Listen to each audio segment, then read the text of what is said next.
কিন্তু শেখ হাসিনার বিরুদ্ধে আপনারা যদি অন্যায় করতে যান, আমি কাদের সিদ্দিকী বেঁচে থাকতে তার বিরুদ্ধে দাঁড়াবো। ওদের বোধহয় ধারণা ছিল যে মামলা টামলা দিলে বোধহয় আমি ভয়ে আর দেশে আসবো না। তা আমি বলছি না, আমি দেশে যাব এবং আমি কোর্টে আমি মামলা ফেস করব। আপনার অধ্যাপক ইউনূস, ডক্টর ইউনূস, আপনারও দুই গালে জুতা মারো, তালে তালে বলা হয়।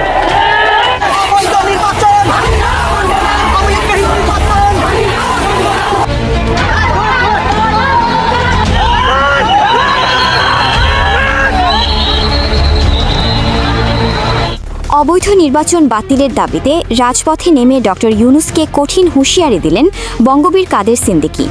তিনি বলেন, ক্ষমতালোভী ইউনূস রাষ্ট্র ক্ষমতায় এসে আওয়ামী লীগকে নিশ্চিহ্ন করার মিশনে নেমেছে। শেখ হাসিনার জন্য আমি জীবন দিতেও প্রস্তুত। সে আমাকে নিজের ভাই বলে ডেকেছে। এখন তার দুঃসময়ে আমরা ডক্টর ইউনূসকে হটিয়ে আবারও আওয়ামী লীগকে পুনরায় প্রতিষ্ঠিত করব।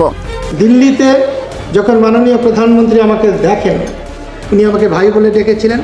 সেদিন যে গিয়েছিলাম, কথা হলো, সেখানেও বলেছে, তোমাকে ভাই বলে ডেকেছি, আমি আজীবন ভাইয়ের মর্যাদা রক্ষা করব।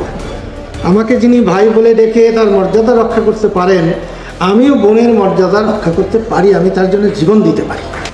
কাদের সিদ্দিকীর হঠাৎ এমন রাজপথে নেমে আসাতে আওয়ামী লীগের নেতাকর্মীরা তৎপর হয়ে উঠেছে।